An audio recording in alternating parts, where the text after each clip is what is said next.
हा त्या नाक्यावर नको उभा राहायला, कट्ट्यावर नको उभा राहायला, मुलांमध्ये टपोरीगिरी करायला, मावलेगिरी करायला त्यांना वाटायचं. तेव्हा फॉर्म पण भरला होता पोलीस भरतीचा, पण तेव्हा फॉर्म भरला त्यावेळी माझ्या पहिल्या नाटकाचा पहिला प्रयोग होता. ते सकाळी ऑफिसला निघायचे किंवा त्यांच्या कामावर निघायचे, तेव्हा मी गपचूप प्रयोग संपवून गपचूप पहाटे असं गपचूप घरी जायचो.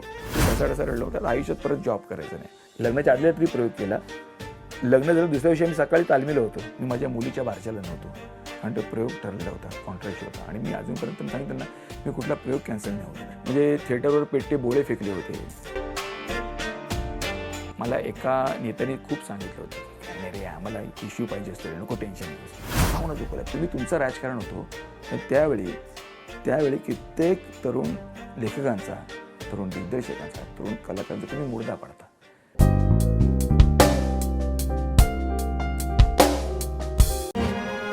Legacy starts when together the undone is done. PNG Jewelers. Legacy is our biggest gold. नमस्कार. PNG प्रेझेंट्स त्याची गोष्ट मध्ये तुम्हा सगळ्यांचं खूप खूप स्वागत. आज आपल्यासोबत अशी व्यक्ती आहे की तिनं अनेक थरारक अनुभव घेतलेले आहेत. वादग्रस्त हा शब्द त्या व्यक्तीसाठी अगदीच छोटा आहे. तो लेखकही आहे, दिग्दर्शकही आहे, निर्माताही आहे, टेक्निशियन सुद्धा आहे. अर्थात त्या व्यक्तीला सगळेच म्हणतात सबकुछ संतोष पवार. दादा खूप खूप स्वागत राजश्री मराठीवर. थँक्यू. राजश्री मराठीच्या सर्व प्रेक्षकांना माझ्याकडून खूप खूप शुभेच्छा. धन्यवाद. कसा आहेस?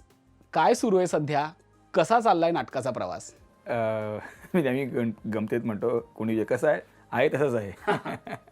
आणि छान चाललंय. नाटकाचा आनंद घेतोय, ज्यासाठी मी या क्षेत्रात आलो चुकून मागून, राहिलो चुकून मागून. सो तो आनंद पुरेपूर घेतोय मी. आणि राजश्री मराठीच्या सर्व प्रेक्षकांना माझ्या खूप खूप शुभेच्छा आणि धन्यवाद. अगदी तू आनंदात आहेस हे ऐकून आम्हालाही देखील खूप बरं वाटलंय. पण प्रेक्षकांना आनंदी ठेवणं ही आपली जबाबदारी आहे हे तुला कधी कळलं आणि तो वारसा तू अविरतपणे आज तागायत चालवतोय, ही भावना काय आहे तुझ्यासाठी? अगदी प्रामाणिकपणे सांगायचं तर मी मे महिन्यात शाळेत असताना मे महिन्यात गावी जायचो. ते गावी गेल्याच्यानंतर ना माझी गावाकडची मित्रमंडळी होती, तर त्यांनी एक दिंडी नावाचा प्रकार सुरू केला होता. ते आमचे एक राजाराम चांदे म्हणून, ज्यांना मी पहिला गुरु मानतो माझा, तर त्यांनी त्या मुलांना जमून एक असं छान हे केलं होतं, दिंडी बसवली. दिंडी म्हणजे काय, एक नमन असेल किंवा तमाशा असेल, तर ती मुलं मिळून ते जसे आपल्याकडे एकांकिका करतात तशी ते मुलं मिळून ते एक छान दिंडी करतात. आणि मग त्यांना कुठे सुपाऱ्या मिळतात, पूजेची असेल, भाषेची असेल, अमुक तमुक, ते जाऊन ते करतात. तर म्हणजे काका तेव्हा यंग होते आणि ते त्यात काम करायचे. अच्छा, त्यांना काहीतरी प्रॉब्लेम जर त्यांना करता येईना, तर मला विचारलं मुलांनी, तू करशील का? म्हटलं करतो. आणि मला हौस होती, म्हणजे शाळेचा अनुभव होता, शाळेत असताना एकांकिका केल्या होत्या. तेव्हा एकांकिका म्हणतात हे पण मला माहीत नव्हतं, नाटक त्याला नाटकच म्हणायचं. तर मी त्यांच्यावर गेलो आणि तिथे कसं आहे दिंडीमध्ये, म्हणजे जसं नमनमय चालतं किंवा दशावतार चालतं, एक विषय घ्यायचा आणि त्या विषयावर धरून बोलायचं. तुला कॅरेक्टर कळलं, आता तुला कळलं मला इथून तिथे जायचं आहे, ते कसं आहे तुझं तू ठरवायचं, इम्प्रोवाइज. हां. तर मी तिथे ऑनलाईन जे करत गेलो, लोक खो हसत होते. मला जे येत होतं, जे माहिती होतं, ऐकलं होतं, सगळं ते बडबड होतं आणि सगळे खो हसत होते. बरं तेव्हा कसं होतं, रात्र सुरू झालं की पहाटेपर्यंत करायचं, दिवस उजाडेपर्यंत करायचं. तर ती रात्र धमाल केली, सगळे खुश झाले. मलाही कळलं मला एवढं येतं, मला एवढं जमतं आहे. आणि तो आनंद प्रेक्षकांच्या चेहऱ्यावरचा, ते खदखदून हसणं, ते आपल्या आजीच्या वयाच्या बायका, आईच्या वयाच्या बायका, छान छोटी मुलं किंवा म्हातारे कोतारे वयस्कर मंडळी, ते इतके खो हसत ना, मी इतकं ते निरागसपणे हसत होते ना, की अरे हे काहीतरी वेगळं आहे. म्हणजे अंगावर आता काटा आला माझ्या, हे खूप छान आहे असं मला वाटलं होतं. मी घरी आलो पहाटे तसंच त्याच मेकअपमध्ये झोपलो होतो. आणि आजीला खूप कौतुक वाटलं माझं. ते सगळं मग येऊन मुलं, अरे खूप छान चांगलं काम केलं, संतोषजी खूप चांगलं काम केलं, कारण पहिल्यांदा सगळ्यांनी बघितलं होतं. तर तिथे वाटलं की हे खूप चांगलं आहे, आपण काय म्हणतात लोकांना आनंद देतो आहे. तर हे कुठेतरी माझ्या डोक्यात ते फीड झालं होतं. आणि पुढे मग ते लोकधारा जॉईन केल्याच्यानंतर मग ते गावागावात, वेगवेगळ्या गावात जाऊन वेगवेगळ्या ऑडियन्स फेस करायला मिळालं. बाबा कसे काम करतात, म्हणजे आमचे शायरीचा वेळे, मग केदार होता बरोबर, त्याच्यावर आम्ही गणगवळण करायचो, भारुड करायचो. त्यात मग असं ऐकून होतं की दादा कोणी अशी ॲडिशन करायचे, तशा ॲडिशन्स करायचे. तर ते मी ॲडिशन्स करण्याचा प्रयत्न केला आणि ते आवडत गेलं लोकांना. बाबा पण शाळेचं दात द्यायचे, त्यांची 2 दात मला आठवत आहेत. मी गणगवळण केली. अचानक मी आत आलो आणि बाबांच्या पाया पडलो. त्यांनी अशी पाठीवर थापण अशी जोरात मारलं. अरे मस्त करतोस. मला आठवण आली राजा मयेकरांची. अरे म्हटलं हे मी आज तुझ्याशी शेअर करतो, कधी कोणाला बोललो नाही, पण ते शब्द कानात बसल्याने म्हटलं की येस आपण राईट ट्रॅकवर आहोत, म्हणजे आपल्याला जमतंय, हे कुठेतरी डोक्यात फीड झालं होतं. एक कलाकार जेव्हा प्रेक्षकांना आनंद देतो तेव्हा त्याची भावना खूप वेगळी असते, त्याचं समाधान खूप वेगळं असतं. आज ते समाधान तू किती वर्ष झालं अनुभवतोय, किती वर्ष झाली त्या इंडस्ट्रीमध्ये, आणि तुला त्याचं किती समाधान आहे आज? मी खरं सांगू का, ह्या समाधानासाठीच मी या इंडस्ट्रीत आलो. मी काही ठरवलं नव्हतं, मला काही माहीत नव्हतं. मी म्हणजे हा माझा व्यवसाय होईल किंवा व्यावसायिक कलाकार म्हणून मी इथे स्थिरस्थावर होईन किंवा काय म्हणतात ना, काम करत राहीन. स्थिरस्थावर कोणच नसतं म्हणा, काम करत नाही असं मला स्वप्नातही वाटलं नव्हतं. जवळजवळ मी सांगू का, आत्ता म्हणजे यदा कधीचलाच आज 25 वर्ष झाली. त्याच्यानंतर आधीचे 5 वर्ष पकड, म्हणजे जो 30 वर्ष मी काम करतो. त्याआधी एकांकिका करत होतो, राज्यनाट्य स्पर्धा करत होतो. त्यातून जो आनंद मिळत होता ना, तो आनंद मी घेत होतो आणि मग तोच आनंद मी काय म्हणतात ना, शेअर करत गेलो प्रेक्षकांशी, आणि त्याचा आनंद मी पण घेत होतो पुरेपूर. एखादं जाणून घेऊनसारखं सिरियस नाटक पण केलं.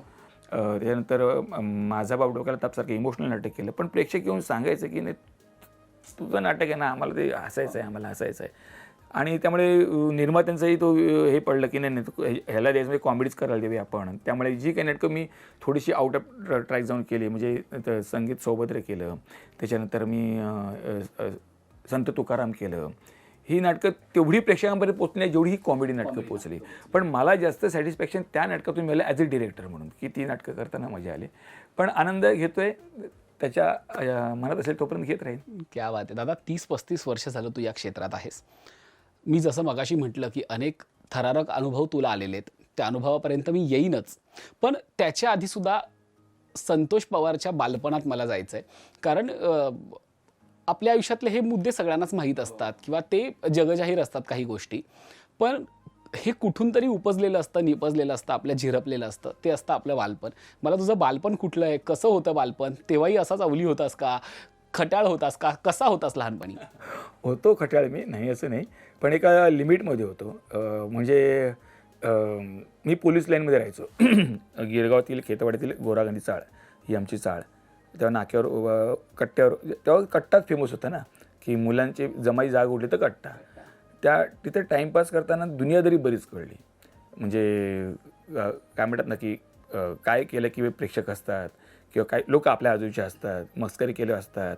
पण नंतर काही गोष्टी मात्र कालांतराने कळल्या मला, जसं बाबांबरोबर करताना, की कुठले विनोद हा क्रूर नसावा किंवा नैसर्गिक आपत्ती असेल त्याच्यावर विनोद नसावा, की ह्या गोष्टी पण त्या अनुभवातून शिकत गेलो. आणि माझी शाळा युनियन हायस्कूल गिरगावातली, खेतवाडीतली, त्या शाळेत असताना माझे सर होते, पराडकर सर, आज नाही आहेत ते. त्यांनी मला खूप काही शिकवलं. ज्याला गमभणू म्हणून नाटकातलं ते त्यांनी मला शिकवलं. म्हणजे इतकं त्यांनी माझ्यावर प्रेम केलं ना, की माझी एक्झाम असायची तर तेव्हा नाही संतोष, म्हणजे त्या पवार म्हणायचे, तेव्हा होते की आडनावानी मुलांना नाही, पवारला तालीमला पाठवा, त्याला ग्रेस मार्क्स देऊन टाका, कारण अभ्यासात पण चांगलं होतं. त्यामुळे ग्रेस मार्क्स म्हणजे मी परीक्षेला बसायचो नाही, मी तालमी करायचो.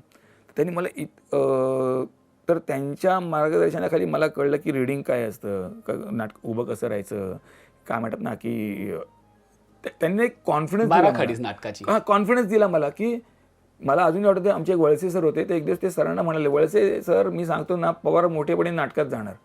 मी 7वीला होतो, माझ्या घरच्यांनाही माहीत नव्हतं, मलाही माहीत नव्हतं, काय सरांनी ओळखलं होतं मला माहीत नाही, पराडकर सर म्हणून. मी आजही त्यांची आठवण करतो.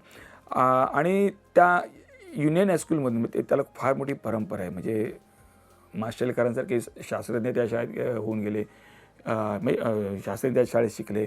त्याच्यानंतर वामनराव पै असतील, अशोक समेळे आहेत, किंवा लक्ष्मीकांत बेर्डे, मोठं नाव.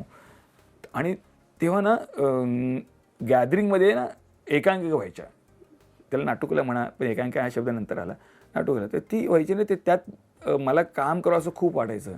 तर बालभारतीमध्ये पंपूशेट नावाचा एक उतारा होता 5वीला असताना, तो मी केला. माझा एक मित्र होता मर्डेकर म्हणून, आम्ही दोघांनी मिळून ते केलं. तेव्हा मी हे असं करूयात तसं करूयात, त्याला डिरेक्शन म्हणतात ते मला तेव्हाही माहीत नव्हतं. आम्ही ते केलं आणि ते खूप आवडलं, आणि सरांनी ते बघितलं काम, आणि मग मला त्यांची पुढच्या एकांकिकेमध्ये त्यांनी घ्यायला सुरुवात केली. मग मी साहित्याचा कारखाना नावाची एकांकिका केली. त्यामुळे वाटतं साहित्याचा कारखाना म्हणजे साहित्य असतं ना आपलं, ते करताना वाटलं साहित्य म्हणजे काय म्हणतात, लिखाण बिखाण, त्याला साहित्य म्हणतात, नंतर कळलं. नंतर भूतबंगला नावाची एकांकिका केली. अशा काही एकांकिका केल्या मी. एप्रिल फुल केलं. आणि हे करता करताना कुठेतरी ती आवड माझ्यात निर्माण झाली, आणि की अरे हे तालमी मला आवडायला लागल्या, हे मजा आहे. हे आपण इथं राजा असतो, आपण सांगितलं सगळं ऐकतात, आणि कोणाला आवडतं ना, ते नकळतपणे ते झिरपत होतं. आणि मग असंच एकदा कट्ट्यावर होतो मी आमच्या गोरा गांधीच्या आणि लांबवर लोकदाराचा कार्यक्रम चालला होता आणि आम्ही इथे आवाज येत होता आणि ते आम्ही धिंगाणा करत होतो, नाचत बिचत गात होतो, धमाल करत होतो रस्त्यावर. तर मी असं सहज बोलले का मित्राला, अरे अशा करताना अशा कार्यक्रमात काम करायला मिळालं पाहिजे. आणि काय मला माहीत नाही 2-4 दिवसांनी त्या मित्रांनी मला सांगितलं, संतोष पेपरला जाहिरात आली आहे. तेव्हा ना लोकसत्ता माझ्याकडे पेपर यायचा आमच्याकडे आणि दुसऱ्या पानावर पाहिजे म्हणून जाहिराती छोट्या छोट्या अशा यायच्या. त्यातनं काही जॉब्स असतील ना, नोकरी बिकरीच्या संधी असतील तर त्यात ती जाहिराती पाहिजेत, लोकदारासाठी कलाकार पाहिजेत. तर मी आयुष्यातलं पहिलं आणि शेवटचं ॲप्लिकेशन केलं की मला यात काम करण्यात इंटरेस्ट आहे म्हणून. त्यावेळी मला पप्पांनी मी कट्ट्यावर नाक्यावर उभा राहतो म्हणून आमच्या एका फॅमिली फ्रेंडला सांगून मला एका CAकडे कामाला लावलेलं. म्हणजे पप्पांचे शब्द अजून आठवत आहेत, नाही पैसे काय नको, ह्याला कुठं चिकटवा तिकडे. आणि मला तिथे त्यांनी त्या CAकडे पाठवलं. तिथे 125 रुपये महिन्याला मिळायचे. पण ते ऑडिट बिडिट त्या सगळे गुंतलो होतो मी तिकडे. ते मला पुढे काय माहीत नाही, मला नोकरी पुढे म्हणतो ना तेव्हा शिकायचं, ग्रॅज्युएशन करायचं आणि नोकरी करायची. तर मला उत्तर आलं तुम्ही या ऑडिशनला म्हणून. मग मी भायखळा तेव्हा जायचो कामाला. भायखळ्यातून सुटल्यानंतर माझं घर होतं गिरेगावात, पण मी गेलो परेलला, असं उलटा गेलो. संध्याकाळी सुटल्याच्या नंतर ऑडिशन दिली, काहीतरी टेप लावलं. मी आपलं काय ते वरातीत नाचत, तेव्हा कोणाच्याही वरातीत नाचो आम्ही, काय किंवा गणपती असेल, दहीहंडी असेल आणि खेतवाडीतला उत्सव म्हटल्यावर ते सगळं नाचून दाखवलं. त्यांना वाटलं माहीत नाही हा रिदमवर नाचतोय. मला घेतलं. त्यात आम्ही 150 मुलं होतो तेव्हा त्या लोकदाराच्या वर्कशॉपमध्ये. शेवटी जाताना 5-6 जण आम्ही उरलो होतो. मग त्या 5-6 जणांना घेऊन मग कार्यक्रम सुरू झाला आमचा लोकधारा. त्याच्यावर सगळे डान्स मी नाचायचो, खूप मजा वाटायची. तेव्हा एनर्जी लावणं काय असतं, किती स्प्रेड होऊन किती नाचायचं, फेशियल एक्सप्रेशन काय पाहिजे. तेव्हा चारुताई होत्या, त्यांच्या मार्गदर्शनाखाली वसुताई होत्या, केदार तेव्हा डान्सेस कोरिओग्राफ करायचं आमचे. तर हे सगळे अनुभवी माणसं बाबांच्या तालमीत तयार झालेले आणि बाबांना जवळून बघायला मिळायचं. ते आबुराव करायचे, पोवाडा करायचे, ती जी काय एनर्जी लावायची, त्यांचा चेहरा जे काही असा तो तेजाने झळकायचा. सो हे सगळ्यांना कुठेतरी ते झिरपत होतं. आणि पुन्हा जेव्हा मी व्यावसायिकला काम करायला लागलो तेव्हा आता जे काही करतोय म्हणा ते मी त्याच शिदोरीवर करतोय, एवढं मला माहिती आहे. क्या बात आहे. इतका समृद्ध वारसा आहे बाबांना आणि तो लोकधारेतनं अनेक जण घडले हे आपल्यालाही माहिती आहे. पण ही जेव्हा घडण्याची प्रक्रिया चालू होती तेव्हा घरात कसं वातावरण होतं? कारण की तू म्हणालास की वडील पोलीसमध्ये होते आणि आपल्याला सगळ्यांना बऱ्याच घरात असं असतं की वडील पोलीसमध्ये असलं की एक तर तेव्हा असं होतं की पोलिसाचा मुलगा पोलीसच व्हायला पाहिजे, कारण की मग शेवटी परत क्वार्टर्स आणि ह्या सगळ्या गोष्टी असायच्या. आणि दुसरी गोष्ट म्हणजे एक स्टेबिलिटी हवी, सरकारी नोकरी हवी. आणि जरी समजा मुलगा दुसऱ्या क्षेत्रात कुठे गेला तरी ते नोकरीच हवी, ते स्टेबलच हवं, असं एक त्या काळातलं वातावरण होतं. तुझ्या घरात होतं तसं वातावरण? हो, 100% होतं. पण त्यांनी माझ्यावर कधी फोर्स नाही केला पप्पांनी. आईला टेन्शन यायचं, बिचारी कोणी नातेवाईकांना सांगायचे ह्याला कुठेतरी नोकरीला लावा, ह्याला कुठेतरी काम बघा. कारण त्यांना टेन्शन काय होतं, हा त्या नाक्यावर नको उभारायला, कट्ट्यावर नको उभारायला, बोलांमध्ये टपोरीगिरी करायला, मावलेगिरी करायला त्यांना वाटायचं. आणि तेव्हा काय आपलं तेच विश्व असतं, त्यामुळे ते काही ते टपोरीगिरी मावलेगिरी तेव्हा ते खूप छान वाटायचं, मजा वाटायची. तेव्हा फॉर्म पण भरला होता पोलीस भरतीचा. पण तेव्हा फॉर्म भरला त्याचवेळी माझ्या पहिल्या नाटकाचा पहिला प्रयोग होता बॉम्बे मेरी जान, केदाराचं नाटक. तर मी काम करत होतो, तर मी इकडे आलो आणि इकडेच राहिलो. तर अजूनही पप्पा म्हणतात मला की काय हे किती वेळ चालणार पुढे काय, कारण त्यांचं कसं आहे, त्यांना पेन्शन आहे. पोलीस गव्हर्नमेंट सर्वंट म्हटलं की त्यांना पेन्शन, क्वार्टर्स हा भाग वेगळा, पण पेन्शन तुमचं रिटायर्ड लाईफ कसं जाणार, तेवढे पुढचा फ्युचरचा विचार करायचे. आणि तेव्हा मीडिया एवढा वास्ट नव्हता आपल्याकडे, त्यातून एवढे पैसे मिळतात, एवढ्या अपॉर्च्युनिटीज आहेत, हे केवढी प्रसिद्धी आहे, काहीच तेव्हा नव्हतं. त्यामुळे जे इतरांचं होतं ना, नाही नाटकात काम करतो ठीक आहे, पण पोटा पाण्याचं. सो त्यांना तेच टेन्शन फक्त होतं. पण थोडेसे कधीतरी ते काय म्हणतात ना चिडायचे, कारण जेव्हा ते सकाळी ऑफिसला निघायचे किंवा त्यांच्या कामावर निघायचे तेव्हा मी गपचूप प्रयोग संपवून गपचूप पहाटे असं गपचूप घरी जायचो. म्हणजे अशी आमची ती असं आम्ही क्रॉस व्हायचं एकमेकांना.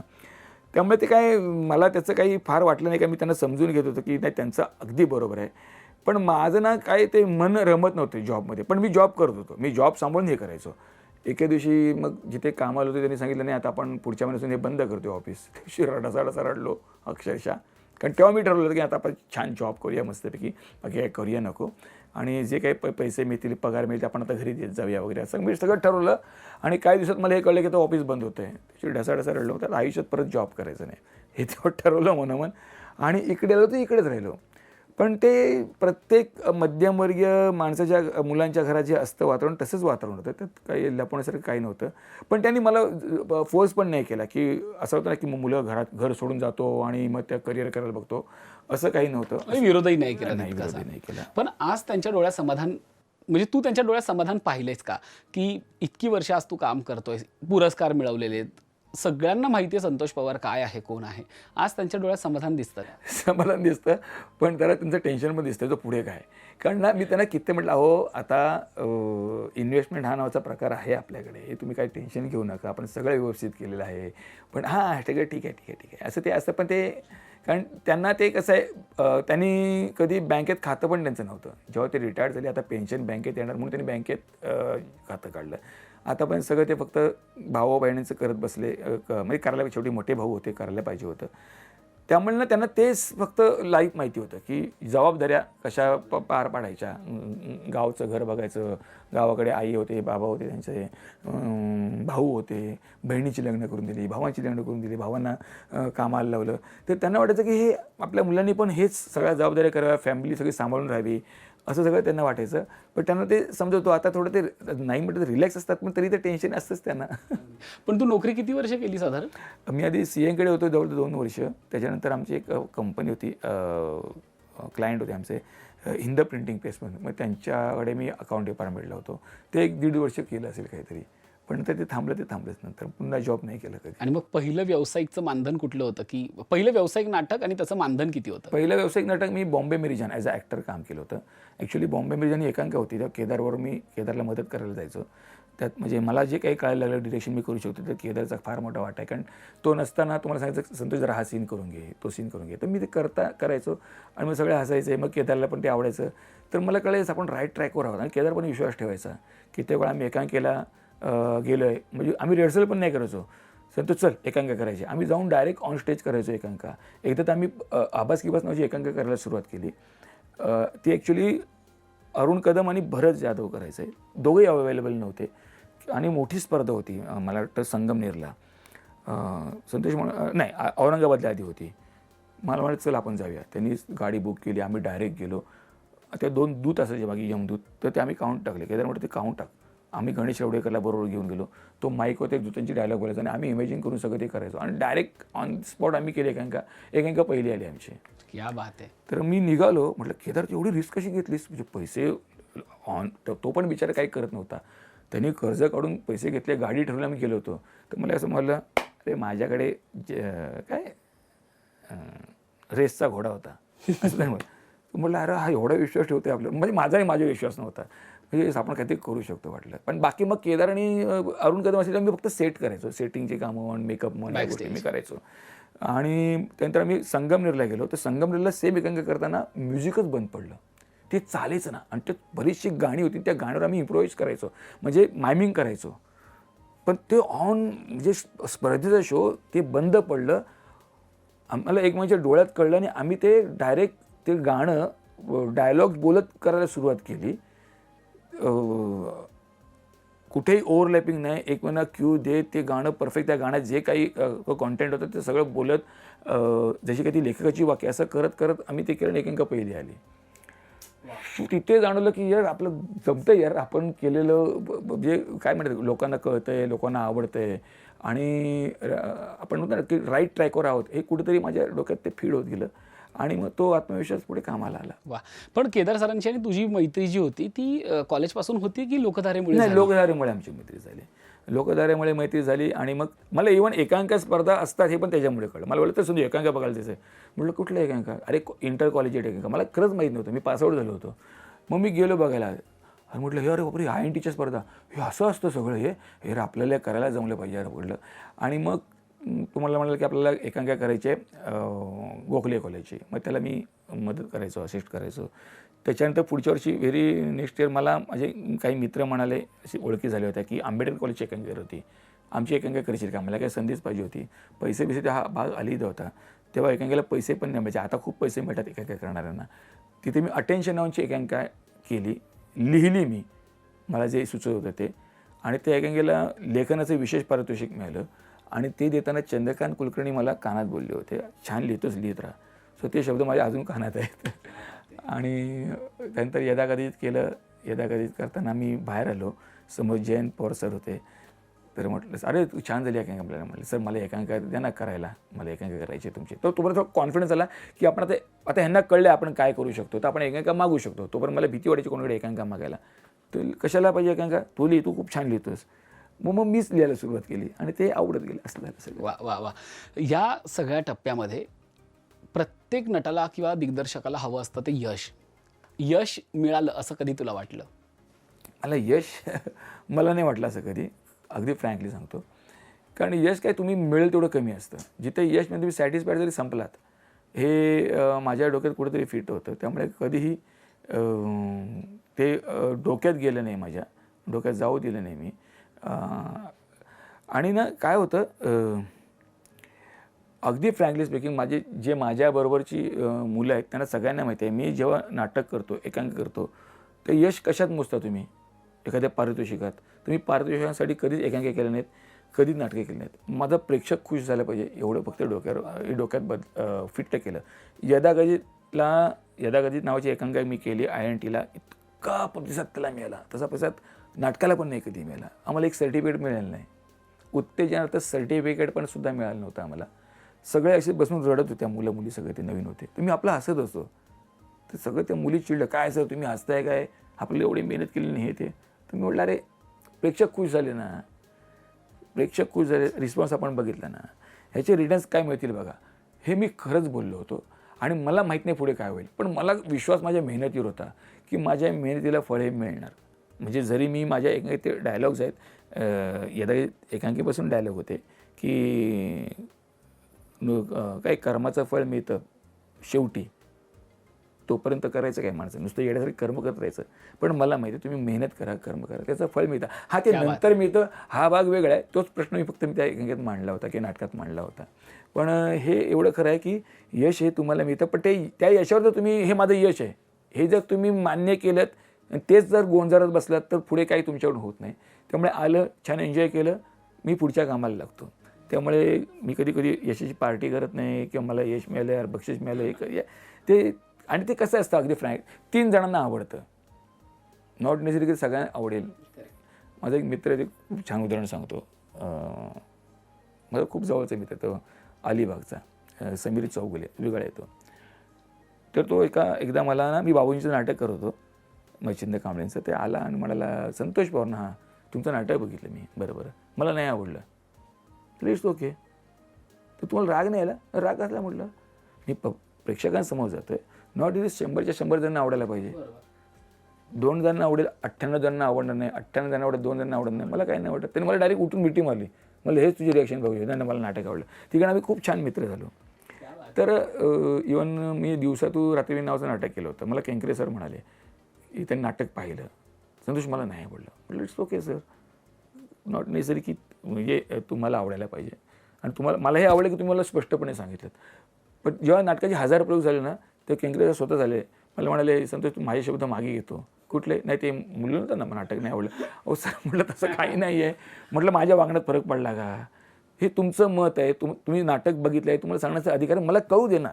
आणि मी माझा अट्टहास कधीच नसतो अट्टहास की सगळ्यांना आवडायला पाहिजे. कित्येक गोष्टी मला आवडत नाही नाटकात मी करतो त्या. उदाहरणार्थ यदाकथितमध्ये तो पाव 12 ते फासे टाकतो आणि तो भीम येतो, हे थांबा हे घ्या 12 पाव, चाय मागून येते. हे मला नव्हतं आवडलं. अरे कसं होईल. पण म्हटलं प्रेक्षकांना आवडणार आहे आणि मी टाकलं. तो त्याला प्रचंड प्रतिसाद मिळायचा. म्हटलं हे आहे ना, म्हटलं जसं नवरामध्ये नवसाचं आम्ही केलं, त्यामध्ये ते उंदीर येतो आणि त्या विलनच्या पॅन्टमध्ये शिरतो. सचिन सर कॉन्शियस होते, संतोष करूया का आपण, त्यांचीच आयडिया ही, करूया का. म्हटलं सर हे प्रेक्षकांना प्रचंड आवडणार. जो निरागस प्रेक्षक आहे, माझी मुलगी असेल, माझी आई असेल, जे फार विचार करत नाहीत, ते फक्त एंटरटेन करून घेतात, त्यांना खूप आवडणार. आणि हे आवडलं लोकांना. सो काही नाही ते नाही आवडलं तर नॉट नेसेसरी, पण ज्यांना आवडतंय मी त्यांच्यासाठी नाटक करतो, हे माझं गणित पक्कं असतं. यशाच्या 2 बाजू असतात. यशाला चांगली बाजू असते, वाईटही बाजू असते. वाईट नाही म्हणता येणार, पण एक सावली असते वाईटाची.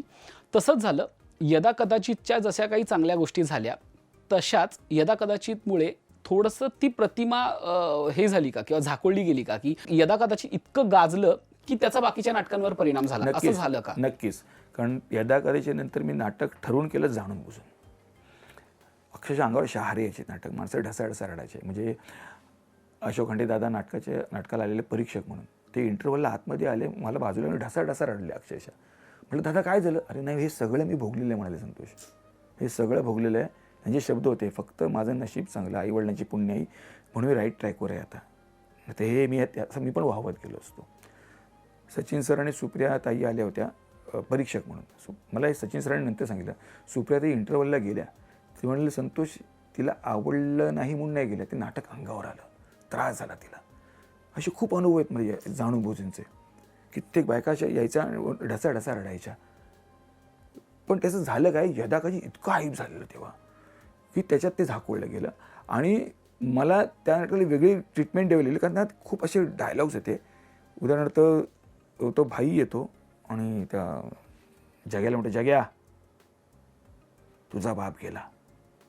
आणि जगा फ्रस्ट्रेट झालं असतो, तर बरं झालं गेला, आता त्याच्या जागेवर मला काम तरी मिळेल, नोकरी तरी मिळेल. हे खूप इमोशनल होतं.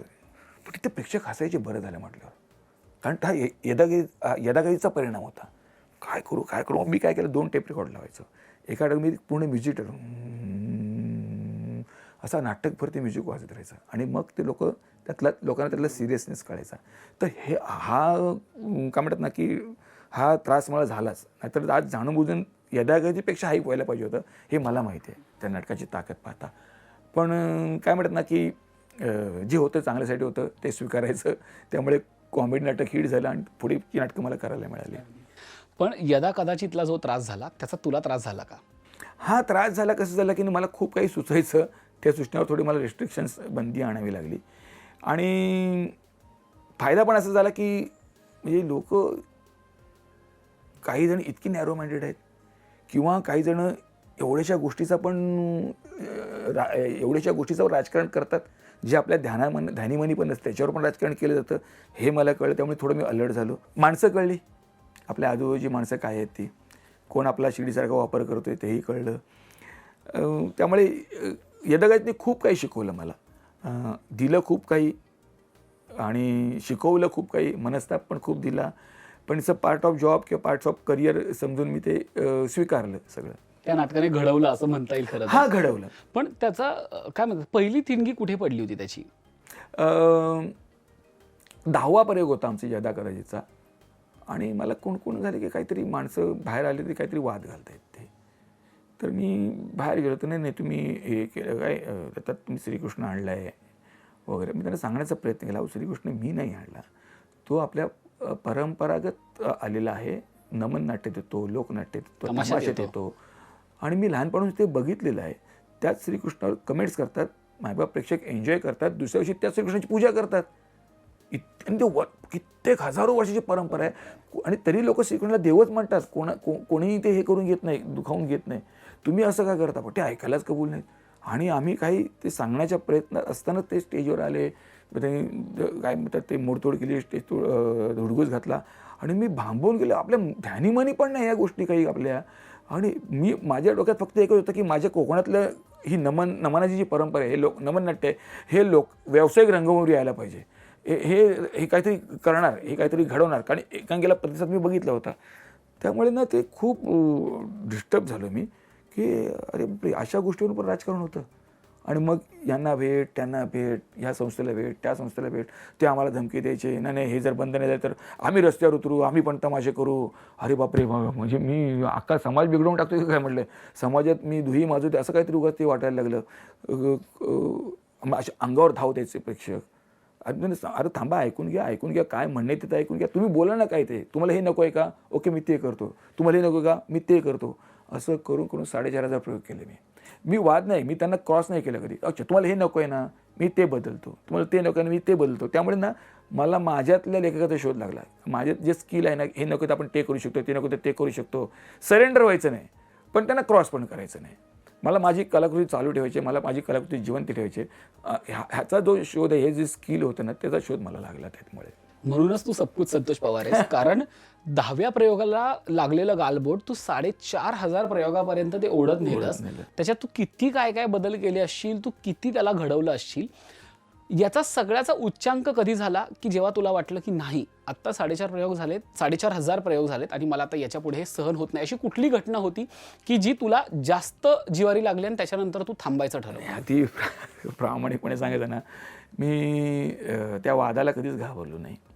मी वाद वाढूच दिले नाही, कारण मला एवढं माहिती होतं की मी काही त्यांना मुद्दाम केलेलं नाही आहे, बरोबर आहे, किंवा मी त्यांना कधी क्रॉस केलं नाही, कधी भांडण केलं नाही. ते पण यायचे, वाद घालायचे आणि मला एका नेत्याने खूप सांगितलं होतं की काय नाही रे, आम्हाला इश्यू पाहिजे असतं रे, नको टेन्शन घेऊस, इतकं मला सांगितलं होतं.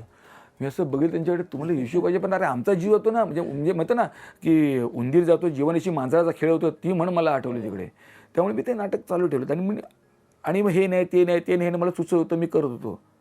पण काय झालं, काही कलाकारांनी ना त्यात नको त्या गोष्टी सुरू केल्या, म्हणजे ॲडिशन्स करायला सुरुवात केली, मग आपापसात विनोद करायला सुरुवात केली, एकमेकांचे चिमटे काढ, कुरघोड्या कर, असे सगळे सुरू केलं. मग ते, आणि आज मी नाही येत आहे, आज प्रयोगाला मी नाही, जर मग कोणाला उभं केलं जायचं, त्या गोष्टीला मी कंटाळलो. आणि मग अरे नाही, ती नाटकाची जी रया गेली सगळी त्या नाटकाची. आणि त्रास कुठे झाला, जेव्हा माझ्याच कलाकारांनी मला त्रास दिला, की ज्यांना मी शोधून बोलून आणलं की तू काम कर, नाही तू काम केलं, तू काम केलं पाहिजे, तू काम केलं पाहिजे.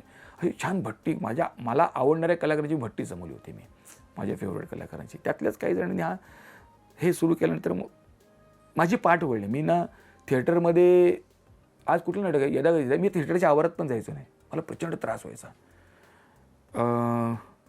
निर्मात्यांनी आमच्या तेव्हा काही पडलेलं नव्हतं, ते कोणाला तेव्हा नाटक चाललं होतं ना, त्यांना सांगतो अरे तुम्ही क्वालिटी जपा यार, नका ना असं करू. तू पहिल्या प्रयोगाला टाळ्या आल्या नाहीत का, पहिल्या प्रयोगाला शिट्टी आल्या नाहीत का, सगळं झालं ना, मग तेच करा ना तुम्ही. बरं तुम्हाला सांगितलेलं मी नाटकात घेताना ॲडिशन्स करू नका, ही माझी पहिली एवढ होती. मग तुम्ही का मान्य करत नाही? मग मी आलेलं कळलं की मग व्यवस्थित प्रयोग करायचा, मी नाही म्हटलं की परत ते सुरू करायचं. त्यातल्या काही जणांनंतर काही वर्षांनी मला सॉरी म्हटलं, नाही रे आमच्याकडून चुकलं. म्हटलं काय नाटकाचं स्वतः झालं ना, पण म्हटलं मी तुमच्या पर्सनल लाईफमध्ये काही डोकवलं नाही, तुम्ही हे करू नका ते करू नका, पण नाटक हे त्या लेखकाचं बाळ असतं आणि त्याचं संगोपन ते दिग्दर्शकाने केलं असतं आणि तुमच्या हातात ते विश्वासाने सोपवलेलं असतं. सो तुम्ही ते विश्वासाने सांभाळलं पाहिजे, हे माझं मत आहे. हे मी अजूनही, जरी माझं नाटक हे कोणाकडे काम करायचं तर मी ते जपतो, पण त्या गोष्टीला मी कंटाळलो, त्या नाटकाकडे माझी पाठ वळली आणि मग हळूहळू ते नाटक मरत गेलं. कधी शेवटचा प्रयोग केला होतास त्या 4,500 आठवतं? नाही आठवत होतं मला, नाही आठवत. आणि असं झालं ना की इतक्या नाटकाचे सेलिब्रेशन झाले, मला कुठल्याच प्रयोगाला बोलवलं नाही, ना 100व्या प्रयोगाला बोलवलं, ना 500, ना 1000व्या प्रयोगाला. आणि कोणाला काही वाटत नव्हतं, संतोष येत नाही. ते नाटक चालवण्यासाठी मी काय काय केलं माझं मला माहिती आहे, कोणाकोणाचे उंबरटे झिजवलेत, कोणाकोणाला भेटलो आहे. पण तेव्हा कित्येकांनी वाटलं की नाटक बंद होणार आहे, कोणी विचारत पण नव्हतं काय होणार नाटकाचं वगैरे, ते परत सुरू करायचं झालं. पण एक आहे, मी त्यांना हॅट्सअप करतो की एवढ्या तंग वातावरणात त्यांनी प्रयोग केले, म्हणजे अगदी अंगावर यायचे कलाकारांच्या अंगावर यायचे, पण ते हिमतीने प्रयोग करायचे. मी त्यांच्या हिमतीला दाद देतो. कधी अशी दंगल सदृश परिस्थिती निर्माण खूप वेळा झाली ना? खूप वेळा झाली. म्हणजे थिएटरवर पेट्टे बोळे फेकले होते, त्याच्यानंतर गाडी गावातून निघाली, कारण प्रेक्षक काय करायचे, आम्हाला नाटक व्हायचं, प्रेक्षक त्यांना हुसकावून लावायचं. मग गाडी गावातून निघाली की त्या गाडीवर दगडफेक केली जायची. आज मला असं वाटतं त्यातल्या कित्येकांना वाटत असेल आपण काय केलं म्हणून, आपण काय केलं, काय चांगल्या नाटकाचा जवळजवळ मुडदा पाडला. बरं, ही आपल्या कोकणातली संस्कृती आहे, कोकणातली लोककला आहे आणि कोकणातलीच काही लोक त्याच्यावर मुळावर उठले होते, त्यामुळे अजून त्रास व्हायचा. बरं, माझं म्हणणं तुम्ही बघा तर खरं, आम्ही त्या विचारांचे आहोत का, तुम्हाला जसं वाटतंय तसं? अरे आम्ही देव मानणारे आहोत, आम्ही देवधर्म मानणारे आहोत. रंगभूमीची पूजा केल्याशिवाय, देवाची पूजा केल्याशिवाय आम्ही रंगभूमी पाऊल टाकत नाही आहे. बरं, माझ्या मनाचं काही केलं आहे का, काही चुकीचं बोललो आहे का? वाद घाले ना आपण, पण ते होत नव्हतं. आणि मग सगळं ते खूप त्रास व्हायला लागला. मग मी दुसऱ्या नाटकांकडे वळलो आणि ती नाटकं मग अशी परिस्थिती होती की संतोष पवार म्हटलं की हाऊसफुलचा बोर्ड लागायचा. एका वेळी मला अशी काही वेळ होतं ना की थिएटरला 7च्या 7 नाटकाचे बोर्ड माझ्या नाटकांचे असायचं आहे. मी पण त्यात बिझी होत गेलो आणि मग ते दुर्लक्ष होत गेलं आणि ते थांबलं. पण त्याचं कोणाला वाईट नाही वाटलं, नाटक थांबलं. आजही त्या नाटकाचे प्रयोग होत नाहीत, की आजही जर नाटक लागलं ना, ती टीम परत आली, हाऊसफुलचा बोर्ड लागेल, पण ते कोणालाही करावं असं वाटत नाही. काही जण विचारून बघितलं पण कोणी फार मनावर नाही घेतलं. ते मला माणसं कळली, ठीक आहे. माणसांचा विषय काढलास. खरं तर अशाच परिस्थितीमध्ये आपली साथ देणारी लोकही कळतात आणि पाठ फिरवणारी सुद्धा कळतात आणि मजा बघणारी सुद्धा कळतात. असा प्रसंग तुझ्याही आयुष्यात आला का की साथ नावं सांगायची की नाही तुझ्यावर आहे, पण साथ देणारे कोण होते, पाठ फिरवणारे कोण होते आणि मजा बघितली का लोकांनी? साथ देणारी म्हणजे शलाका होती माझ्याबरोबर. कारण त्याच्यामुळेच आम्ही एकमेकांच्या जवळ आलो किंवा एकमेकांचे विचार कळले. कारण मी जिथे जायचो तिथे माझ्यावर असायची आणि मला शेअर करायला कोणी नव्हतं माझ्यावर तेव्हा. मला जे काही वाटतं वगैरे तर ती खूप शेअर करायची. मग आता काय करणार, मग असं कसं करायचं, मग आता कुठे ना समजा एखाद्या देवळात जाऊन मी इतपत झालं होतं की बाबा माझं नाटक चालू देत, माझं नाटक चालू दे. आणि माय गॉड मी तेव्हा पैसा हा पैसा भाग नव्हता. नाटक मी जे 2-2.5 महिने घातले, घाम गाळले, तर ते नाटक चालू दे. आणि माझ्यावर दत्ता घोसाळकर माझा निर्माता, तो माझ्यावर मित्र होता माझा. आम्ही खूप भांडायचो, पण माझ्यावर तो शेवटपर्यंत होता. आज यांना भेट, उद्या त्यांना भेट. संतोष दिघे साहेबांना भेटायला जायचं आहे, त्यांची आपण भेटली, त्यांना जाऊन भेटलो. मग गावागावातले प्रयोग त्याने केले हिमतीने. म्हणजे मी प्रत्येक प्रयोगाला जायचं नाही, पण मला खूप भीती वाटायची. आता फोन येईल, नंतर फोन येईल, अशी खूप भीती वाटायची. अरे संतो असं झालं, तो सगळ्या गोष्टी शेअर करायच्या. त्यामुळे ती 2 माणसं होती ज्यांनी मला खूप साथ दिली त्या माझ्या स्ट्रगलच्या पिरियड त्या दिवसामध्ये. आणि पाठ फिरवणारे? ठीक आहे, म्हणजे ज्यांनी तर मजा बघितली. नाही कित्येकांनी अशा मुलं काही दिलं, हां ते बरं झालं दाढी मिशनची नाटकं करतात, हे करतात ते करतात, अशीही माणसं आहेत. म्हणजे सो कॉल्ड लोक, इंडस्ट्रीतलेच लोक. हो हो सो कॉल्ड लोक, ज्यांना मी आदर्श म्हणायचो, ज्यांना मी लिजेंड म्हणायचो, तीच लोक जे मुलाखत द्यायची ना, दाढी मिशनची नाटकं करतात. अरे तुम्ही बघितलं का नाटक काय काय ते? म्हणजे एखादं नाटक चाललं म्हणून इतकं करू नये ना. तुमची नाटकं चालतात, एखादं नाटक चालतं, एक नाटक पडेल, तुमची नाटकं पडतात, पण ना साथ देणारे खूप कमी होते. जयंत पवार असतील, त्यांनी खूप सपोर्ट केला. ज्ञानेश महाराव, त्याच्यानंतर बाबूजी, त्यांनी खूप सपोर्ट केला. मग त्यांनी प्रयोग बघितला, चाललं हाऊसफुलचा बोर्ड लागला, मला म्हणे संतोष रिप्लेसमेंट करून ठेव, प्रयोग थांबवायचे नाहीत. हे त्यांचे शब्द होते बाबूजींचे. आणि तेव्हाही मला काय अक्कल नाही, मला माहीत नाही. मी दत्ताला म्हटलं, दत्ता मी काम नाही करत, मी बाहेर राहतो, प्रयोग थांबता का माहीत. मग मी ऐनवेळी जाऊन प्रयोग करायचो. आज धृतराष्ट्र कर, उद्या अर्जुन कर, परवा धर्म कर, असं करून मी त्याजवळ कित्येक प्रयोग केले. फक्त भीम सोडलं सगळे कॅरेक्टर मी ऐनवेळी जाऊन केलेत ते, असं केलेलं आहे. मी कुठेतरी असं ऐकलंय की संतोष पवारच्या नाटकांनी अनेक निर्मात्यांना करोडपती केलंय. संतोष पवार करोडपती झाले का? नाही करोडपती झालं असतं तर मी खरं सांगू का, करोडपती झालो असतं ना, मी घरी आराम केला असता. मला खूप वाचायचं आहे, खूप बघायचं आहे, खूप लिहायचं आहे. पण आता मी ॲज अ ॲक्टर का काम करतो मला माहिती आहे. कारण एक तर नाटकाची क्वालिटी माझ्या आणण्यासाठी मी टिकवतो. दुसरी गोष्ट पैसे चांगले मिळतात. ॲज अ आर्टिस्ट म्हणून लेखकाला तेवढे पैसे मिळत नाहीत, दिग्दर्शकाला तेवढे पैसे मिळत नाहीत, हे उघड सत्य आहे. त्यामुळे ते मला करावं लागतं. करोडपती झाले की नाही निर्माते मला माहीत नाही, कारण कोण कबूल करत नाही. पैसे मिळाले म्हणून कोणीच कबूल करत नाही. अरे नाही रे, लॉसमध्ये सगळे बोलतात. त्यामुळे त्या गोष्टी मला माहीत नाहीत. पण एक आहे, मी जर पैशासाठी काम केलं असतं तर मी नक्की करोडपती झालो असतो. फक्त पैसा पैसा पैसा केला असतं. मी ते केलं नाही.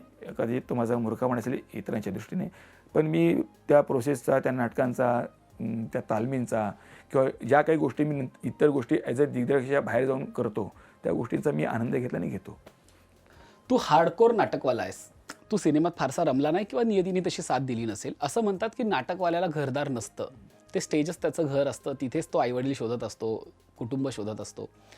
ह्या सगळ्या 30 वर्षाच्या प्रवासात कुटुंबाला वेळ द्यायला जमलंय का? कधीतरी त्यांचा प्रायोरिटीने विचार केलास का? नाही म्हणजे व्हेरी मच सॉरी. तुझ्या माध्यमातून मी त्यांना सॉरी म्हणतो. मी एकदा अशाच एका इंटरव्ह्यूला मी शलाकाला सॉरी म्हटलं. मी अजूनपर्यंत वेळ नाही दिला. मी लग्न झाल्यावर पण कुठे फिरायला नाही गेलो. मी माझ्या मुलीच्या बारशाला नव्हतो, कारण तो प्रयोग ठरलेला होता, कॉन्ट्रॅक्ट होता. आणि मी अजूनपर्यंत सांगितलं ना, मी कुठला प्रयोग कॅन्सल नाही होऊ दिला. आणि मला माझ्या घरातल्यांनी पण खूप साथ दिली. माझ्या वडिलांचं अँजिओग्राफी होती आणि माझा प्रयोग ठरलेला होता. शलाका पप्पा पण म्हणाले नाही तू जा तुझ्या कामाला. शलाका म्हणत तू जा, मी बघते म्हणून. मग ती मला सतत फोन करते, असं झालं तसं झालं, हे चाललं आता ते चाललं वगैरे वगैरे. त्या अवस्थेत मी प्रयोग केला. पण देवाने पण साथ दिली म्हणा. म्हणजे माझे घरचे माझ्या बाजूने उभे राहिले, माझी सासरची मंडळी उभी राहिली, माझे शेजारी मला चांगले मिळाले. की आम्ही घरी नसायचो मी आणि शलाका, पण आमच्या त्या रजूताई म्हणून होत्या, माझ्या मुली लहान होत्या. आम्ही अक्षरशः त्यांच्यावर सोडून त्यांना जायचो. अक्षरशः म्हणजे आजी आजोबासारखे त्या माझ्या मुलींचा करायच्या. मुलींनी साथ दिली माझ्या. आजही मुलगी ती खुश असते, तू जाणार आहेस बाहेर, छोटे 7वीला आहे, तू बाहेर जाणार आहेस म्हटलं हो. मग ते खूप होते, कारण तिला तिचा विश्वास असतं ना, आज घरी ओरडणारं कोण नाही, बोलणारं कोण नाही. पण याची दुसरी बाजू आहे की ना, नाही दादा मुलींचं काय करायचं. मग किती जण असतं, नाही मुलीला घेऊन हॉस्पिटलला जायचं आहे, आई बाबाने घेऊन डॉक्टरकडे जायचं आहे, नाही मुलीचं बाबा काय वाढदिवस आहे, नाही हिचं लग्न आहे, त्याचं लग्न आहे. माझ्या फॅमिलीने सगळं केलं, रिलेशन जपले सगळ्यांचे, नातेवाईकांचे.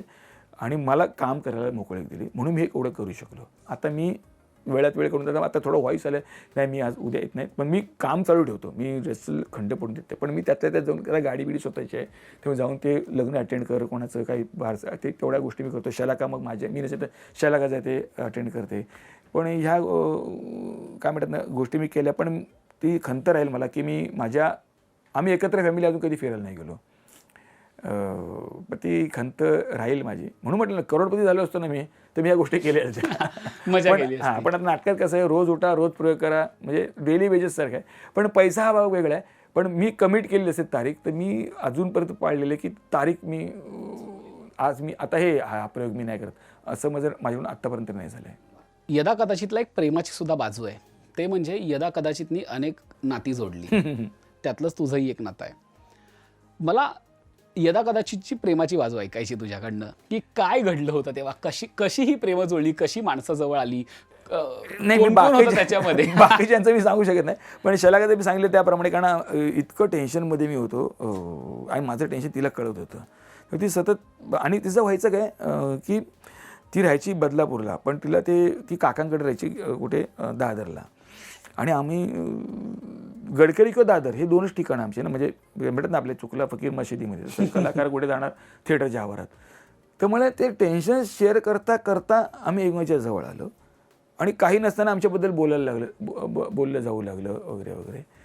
कोणीही सांगावं की आम्ही कधी कुठे फिरायला गेलो आहे, कुठे सीपेसला जाऊन बसले, कुठे बागेत बसले, काही नाही, आम्ही टेन्शनमध्ये असायचो. एक मग काहीतरी कुठे मी चहा कॉफी पण पिते, हॉटेलमध्ये बसायचा प्रश्न नाही, अगदी भूक लागली तर कुठे हॉटेलमध्ये जाऊन खायचं.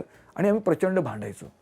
म्हणजे एका सिच्युएशन अशी होती, आम्ही हॉटेलमध्ये गेलो आणि खातो आहे, मी प्रचंड भांडण झालं, शलाका उठून निघून गेली, मी खातोय, थोड्या दिवशी परत आले तर मी आपला खातच होतो, प्रचंड चिडली, मी खात बसले, मी गेले वगैरे. म्हटलं मला माहिती तू परत बस, म्हटलं म्हणून काय होणार आहे, खा जरा, आता भूक यायचं का, परत कामाला जायचं, रेसला जायचं आहे. परत खायला सुरुवात केली. एकदा काहीतरी झालं, खूप लेट झालं होतं प्रयोगावरून, ती म्हटलं तू ये मला सोडायला चल. म्हटलं मी नाही येणार सोडायला, म्हटलं आता, कारण तेव्हा मी ना माझ्या बहिणीकडे राहायचो, रात्र झाली की खूप लेट झाला की, म्हटलं ते बहिणीकडे आता रात्री ते परत जाणार, ती टेन्शनमध्ये कुठे चालला काय वगैरे. त्यामुळे तू पण काकाकडे जा. पण तिला काकाकडे जायचं नव्हतं, मला माहीत नाही, पण ती कधी पॅसेंजर पकडून ती बदलापूर रात्री गेली 3 वाजता. पण हे परिणाम एक झाला की परत माझ्या मागे कधी लागली नाही की मला सोडायला ये, मला घ्यायला चल म्हणून. म्हणजे असं आमचं रिलेशन होतं की कुठेतरी छान बसले, आम्ही गप्पा टप्पा करतोय, एका ह्याच्यात खातोय, असं काही नव्हतं. एकमेकांचे विचार कळले. तिला मला माहिती आहे, ती आत्ता काही दिवसामध्ये म्हणले की संतोष तू ना खूप प्रोग्रेसिव्ह आहेस, फक्त ना ते इम्प्लिमेंट करणं तो त्रास होतो. म्हटलं हां, कारण मला एवढं माहिती आहे मी घरावर तुळशीपत्र ठेवू शकत नाही, मी किती जरी प्रोग्रेसिव्ह असेल तरी. सो मला त्यातून मार्ग काढून माझे विचार जपावे लागतात. आणि जर मी प्रोग्रेसिव्ह असेल, माझे विचार असेल तर ते मी जपेन. माझ्या विचारांचा त्रास माझ्या मुलांना नको, माझ्या फॅमिलीला नको. माझ्या विचारांचा वारसा जर माझ्या मुलीने घेतला आणि ते पुढे गेलं तर तो भाग वेगळा आहे, पण मी त्यांच्यावरती बिंबवणार नाही म्हटलं.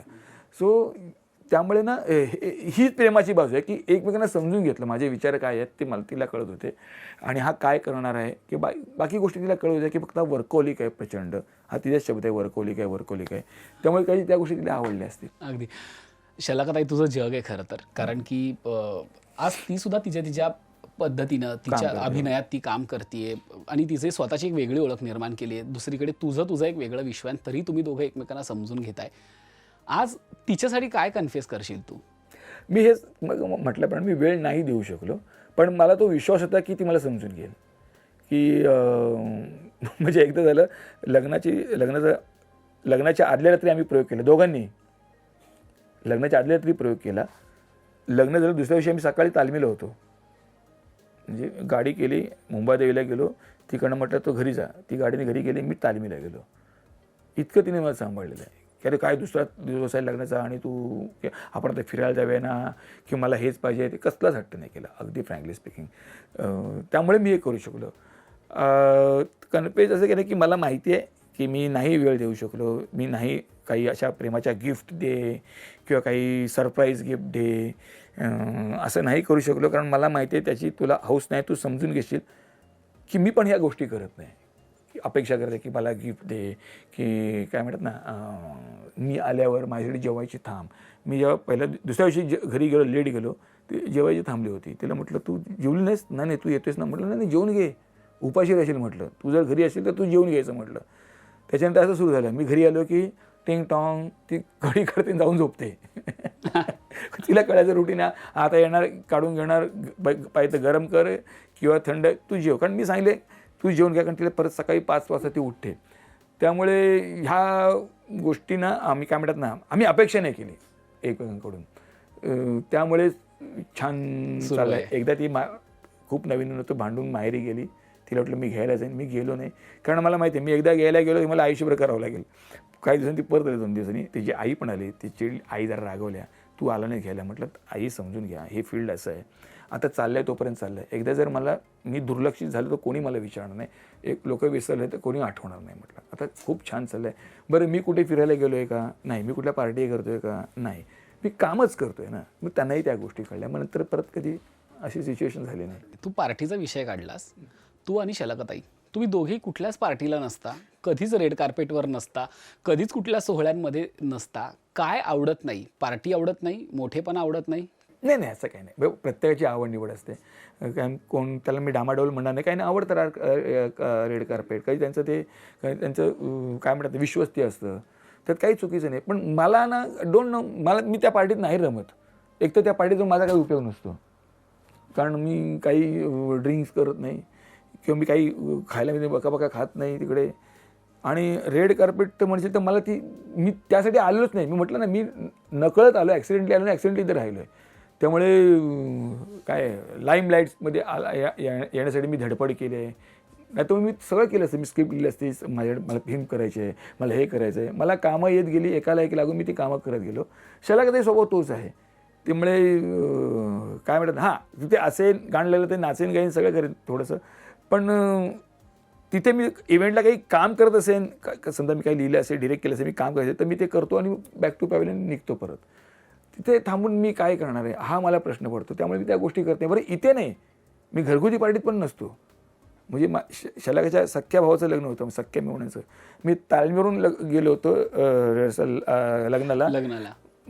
माझा तो अटायर बघून एक बाईसारख्या माझ्याकडे बघत त्या शेवटी आल्या, तुम्ही शलाकाचे भाऊ ना, तुम्ही असे का आलात?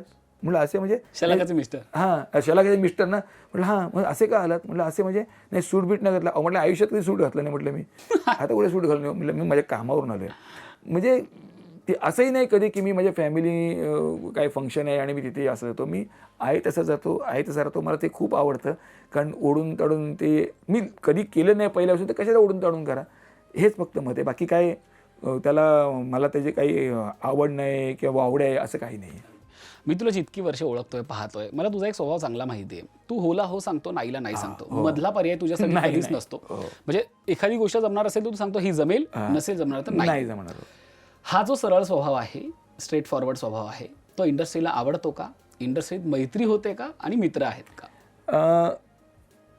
मी मित्र मानतो, ते मानतात की मला माहीत नाही.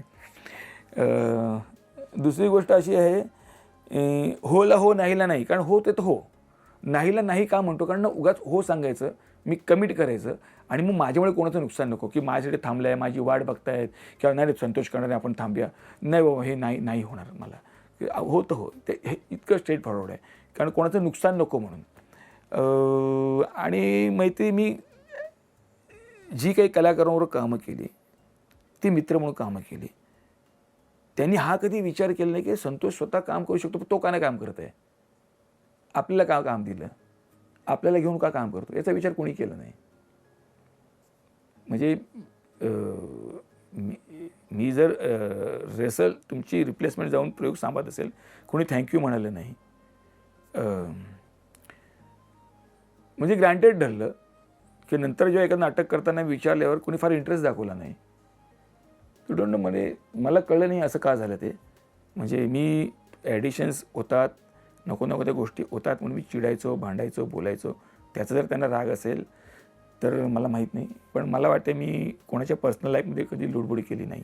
हां, मी काही गोष्टी, काही जणं अति ड्रिंक नका रे करू, असं नका करू, हे करू नका, या गोष्टी मी सांगायचो. त्याचा काही कोणाला राग आला असेल तर मला माहीत नाही. पण एक आहे, मी जेव्हा काही जणांनी विचारलं की आपण करूया का, बऱ्याच जणांनी टाळलं ते. पण एखादी बरं झालं, कारण मी दुसऱ्या मुलांबरोबर कामं केली, दुसऱ्या नवीन मुलांबरोबर कामं केली, मी थोडा पॉलिश होत गेलो आणि मग ते नकळत माझी आयडेंटिटी झाली की हां, नवीन मुलांकडून छान कामं करून घेऊ शकतो. आणि आज संतोष पवार आहे ना, चला मग नाटकाचा प्रयोग मिळतो कॉन्ट्रॅक्टशिवाय 100%, की नवीन मुलं असली तरी फरक पडत नाही प्रेक्षकांना, त्या लोकांना. ही माझी आयडेंटिटी म्हणा किंवा जो विश्वास निर्माण झाला तो त्यामुळे झाला. म्हणजे वाईटातून चांगलं होतं ते असं होतं. आणि म्हणूनच तुझ्यामुळे अनेक नवीन मुलांना संधी दिली. एक्झॅक्टली. आणि मी त्यावेळेला मी स्वतःला बघतो त्या मुलांमध्ये. आजपर्यंत असं झालं आहे ना, मी एखादी मला काम करायचं आहे, मी त्याला परत नाही पाठवलं आहे. मी ॲडजस्ट केलं. बरं त्यांना घेताना काम करताना नाटकात घेताना मी कधी त्यांची ऑडिशन पण नाही घेतले. सांगावं कोणी की मी ऑडिशन घेतले नाही मग मला काम दिलं, की नाही जमत नाही काउंट टाकले, असं नाही झालं. त्यातलं प्रत्येकानं मला काहीतरी प्लस असतो. काही ना काहीतरी एक चांगली बाजू, काहीतरी गोष्टी त्याला चांगल्या येत असतात. त्याचा वापर करून मी ते कॅरेक्टर फुलत गेलेलं आहे. आणि मग त्यांना सांगतो पुढचा मार्ग तुमचा आहे, तो तुम्ही जोपायचा आहे, पुढे तुमचं काम आहे. हे मी काम केलं. माझा स्वार्थ आहे की मला छान नवीन मुलावर मला पाहिजे तसं काम करता येतं. तिथे जर सेलिब्रिटी असेल मग ते त्याच्याप्रमाणे काम करावं लागतं. त्याचे टर्म्स कंडिशन, त्याला काय येतं काय नाही. इथे नाही हे कर ते कर असं करून ते आपण काम करून घेऊ शकतो.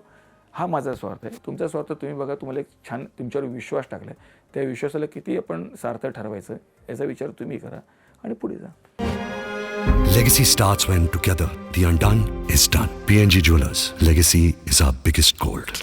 वा वा वा. दादा, जाता काही 2-3 प्रश्न आहेत. ते म्हणजे यदा कदाचितनं खूप काही बघितलं. सध्या परिस्थिती फार संवेदनशील झालेली आहे. पूर्वी मालिकांमधून सुद्धा राजकीय व्यंग केलं जायचं, कोट्या केल्या जायच्या. आता ते दिसत नाही, पूर्णतः संपलंय जवळजवळ ते. काय वाटतं तुला याविषयी एक लेखक म्हणून, दिग्दर्शक म्हणून, की हे खरंच खूप संवेदनशील झालंय का, किंवा हा भावनेचा मुद्दा झालाय का, किंवा कुठेतरी याच्यामुळे परिस्थिती गढूळ होतीये का, किंवा स्वातंत्र्यावरती, अभिव्यक्तीवरती गदा येते का? त्या अभिव्यक्तीवर गदा, स्वातंत्र्यावर गदा ही 100% आहे. ही तेव्हाही होती, आताही आहे. पूर्वी फार नव्हती, पण आता अगदी उघडपणे व्हायला लागली आहे. एवढाच हा फरक आहे. सेन्सॉर म्हणजे काय आहे? अभिव्यक्तीवर गदाच आहे ना. तुम्हाला पाहिजे ते बोलू शकत नाही. नाही ते ठरवणार नाही. तुमचं म्हणणं बरोबर आहे का, तुमचं चूक आहे. माझं म्हणणं प्रेक्षकांसमोर आम्ही जातोय, प्रेक्षक ठरवतील. चांगलं आहे, वाईट आहे, बरोबर आहे, चूक आहे. तेवढा अधिकार प्रेक्षकांना असू दे ना. 2-4 जर टाळकी म्हणतो आपल्याला, प्रचलित शब्द आहे म्हणून, ते नाही ठरवू शकत. ठीक आहे, पण हा नियम आहे, कायदा आहे, आम्ही तो मान्य करतो. शेवटी आपण कायद्याने चालायलाच पाहिजे, तर समाज चालतो.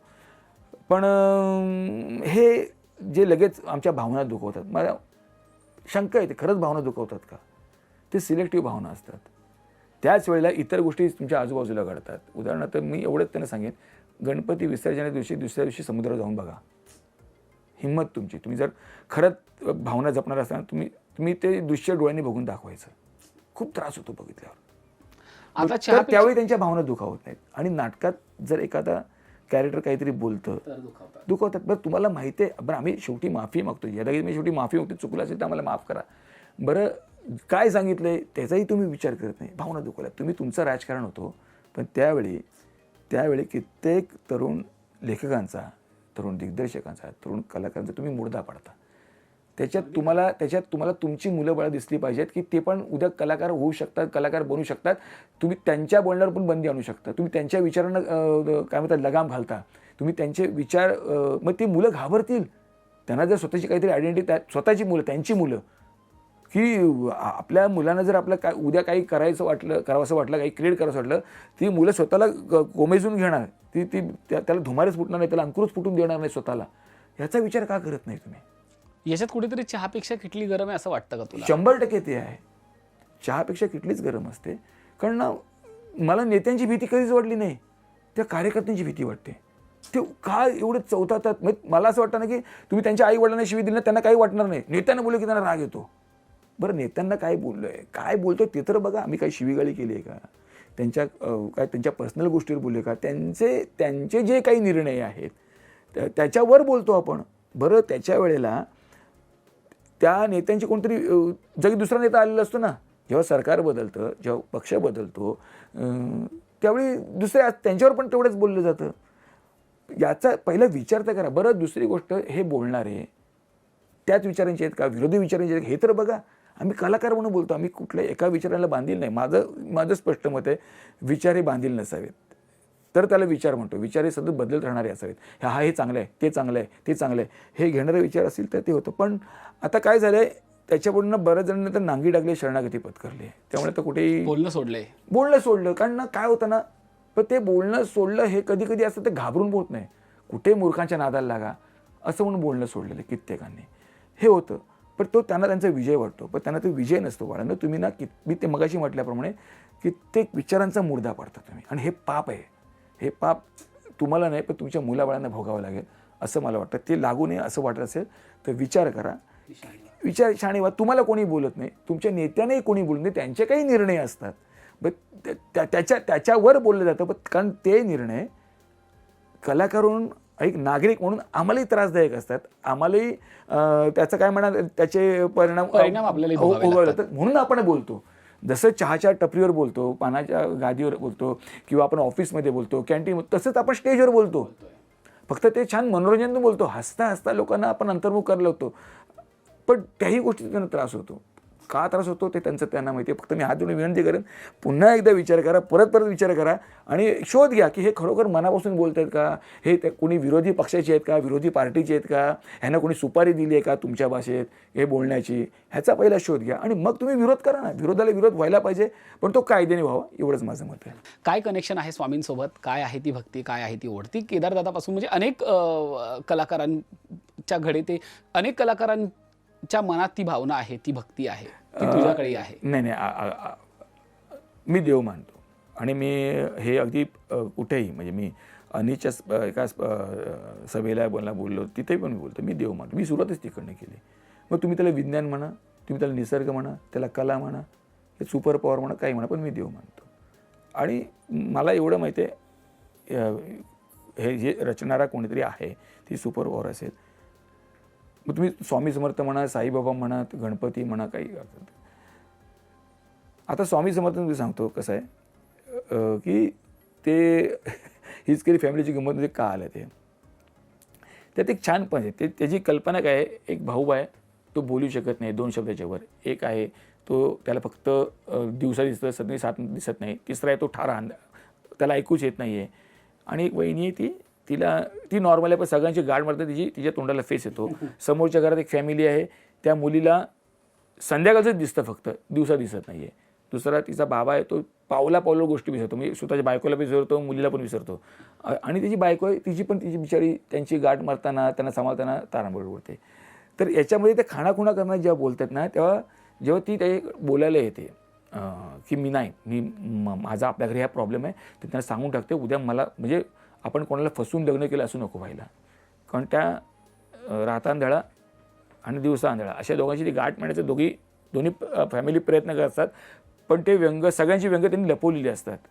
पण ते म्हणतात नाही, हा पण म्हणतो मुलगा, ती मुलगी म्हणते नाही, आपण प्रामाणिकपणे सगळं सांगून टाकूया. म्हणून ती सांगायला कोणाला येते, मोठ्या भावाला, ज्याला ऐकताच येत नाही आहे, ती त्याला सांगणार आहे, आणि हा ऐकतोय, सगळं करणार आहे. अशी ती सिच्युएशन होती. आणि त्याला कळतं ही बोलायला आली, मग तो घाबरतो, आणि तो ज्याला बोलता येते त्या भावाला तू थांब, मला सांगी काय बोलते ते. तो मी नाही सांगणार, नाही, हो तुझा माझा मी काय, आणि तो समर्थांचा फोटो दाखवतो, अच्छा समर्थ आहे हो, आणि तो निघून जातो. तर ते समर्थ दुसरं काय पण दाखवू शकतो. म्हणून मी समर्थांचा फोटो आला. घर म्हटलं की देवाचा फोटो असतो, मध्यमवर्गीय फॅमिलीचे, आणि आता समर्थांचे खूप भक्त आहेत. म्हणजे दुसऱ्या फॅमिलीत बघशील तर ते साईबाबांचा फोटो लावला आहे, या फॅमिली मी समर्थांचा फोटो लावला आहे. कारण आपलं मध्यमवर्गीयांचं घर म्हटलं की देवार असतो, आणि हे असतं काय, एक देवाचं त्यांचं कोणी इष्टदेवता असेल, त्याचा एक फोटो असतो. जसं मी मर्डरवाले कुलकर्णीमध्ये पण असेल म्हणा, किंवा दामलेमध्ये पण असतात, मी देवारा असतो, कारण तो देवारा लागतोच घरामध्ये, मध्यमवर्गीय घर असेल तर, आस्तिक घर असेल तर. अशी ती कल्पना म्हणून समर्थांचा फोटो आणला. पण माझी श्रद्धा तेवढीच आहे, 100%, 100%. फक्त एकच आहे की फक्त समर्थ नाही, समर्थ आहे, साईबाबा आहेत, गणपती आहे, देवी आहे, शंकर आहे, माझी श्रद्धा आहे. अगदी. शेवटचा प्रश्न, आयुष्यात तू अनेक चढउतार बघितलेस, खूप असे टप्पे आले की जे तुझ्या जिव्हारी लागलेत, ते उभ्या महाराष्ट्राला माहिती आहेत. पण कुठेतरी जेव्हा वाईट घडत असतं तेव्हा चांगलंही घडत असतं. अशा कुठल्या शाईन मुमेंट आहेत, अशी एखादी मुमेंट जी तुझ्या आयुष्याला शाईन करून गेली आहे, एखादा चांगला अनुभव जो तुला आज आवर्जून सांगावा असा वाटतो की हा माझ्या आयुष्यातला चांगला अनुभव होता, ज्याने माझ्या मनाला शाईन दिली, मला असं वाटलं की मी थोडा तरी उजळून निघालो आहे? नाही, मी प्रत्येक सिच्युएशनमधून म्हणजे काय म्हणतात ना, प्रगल्भ हा शब्द खूप होईल, पण मी मॅच्युअर्ड होत गेलो. म्हणजे अगदी जसं मी यदागीचं उदाहरण दिलं, त्या ज्या कॉन्ट्रोवर्सी झाल्या ते मला खूप बरं पडलं. त्यामुळे त्यानंतर मी यदागीत रिटर्न हे नावाचं नाटक केलं, त्यात मी सगळ्यांवर कमेंट्स केले आहेत, पण कोणी ऑब्जेक्शन नाही घेतलं. कारण तिथे मला कळलं की काय केलं की दुखवू शकतात, काय इथे आताही खूप जण येतात बोलतात आम्हाला कळलं तू काय केलं ते, पण आम्ही बोलू शकत नाही आहे.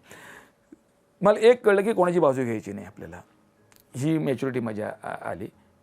आणि मी आयुष्यात पण खूप न्यूट्रल राहिलो, नॉर्मल असतो मी, कुठल्या एका विचारांचा नाही, एका पार्टीचा नाही, हे चांगलं आहे ते चांगलं आहे, हा नेता चांगला आहे, हा पण नेता चांगला आहे. उदाहरण द्यायचं तर म्हणजे अमुक यांचे निर्णय खूप छान होते, तमुक आहे यांचे निर्णय छान नाही, पण निर्णयाची जी धडाडी आहे ती छान आहे.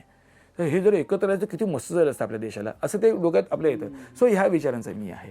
पण त्यामुळे प्रत्येक सिच्युएशन मी तावून सुलाखून निघालेलो आहे. त्यामुळे असं एक प्रसंग नाही सांगता येणार. प्रत्येक सिच्युएशन जे उदाहरणार्थ हीच पतिमाई छत्रपती नावाचं नाटक होतं माझं. आम्हाला असं कळलं की नाटक आज उधळलं जाणार आहे. मी आतमध्ये आलो, बाबूजी मला बोलले, संतोष ती मंडळी आलेत, अनाऊन्स करूया का आपण लोकांना की असं असं असेल ते येऊन भेटा. बाबूजी एवढ्या वर्षाचा अनुभव. म्हटलं बाबूजी नाही, थांबा जरा, मला असं वाटतं प्रेक्षक घाबरतील, आपण सुरू करूया, इंटरव्ह्यूला त्यांना येऊ दे, ते येतील ना बोलायला. कारण मला अनुभव तो होता की ते येणार वाद घालायला, आपण तेव्हा बोलूया. ओके, बाबूजीने पण पटलं.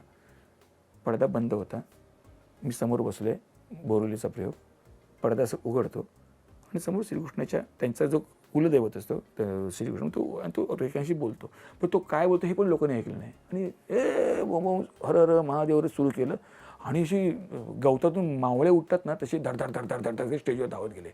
तर मी उठणार इतक्यात माझ्या जे टेक्निशियन त्यांनी मला धरल्याने स्टेजच्या खाली टाकलं. ते खाली जागा होती, ते आडवे उभे राहिले. बाबूजींनी दोघांनी गेला, मेकअप रूममध्ये बंद केलं, कडी घातली बाहेरून. ते आले वरती माझ्या स्टेजवर धनाधना नाचतात. ते स्टेज बीज तोडला, सगळं उधळून लावलं आणि मग पोलीस आले, त्यांना घेऊन गेले, सगळं झालं.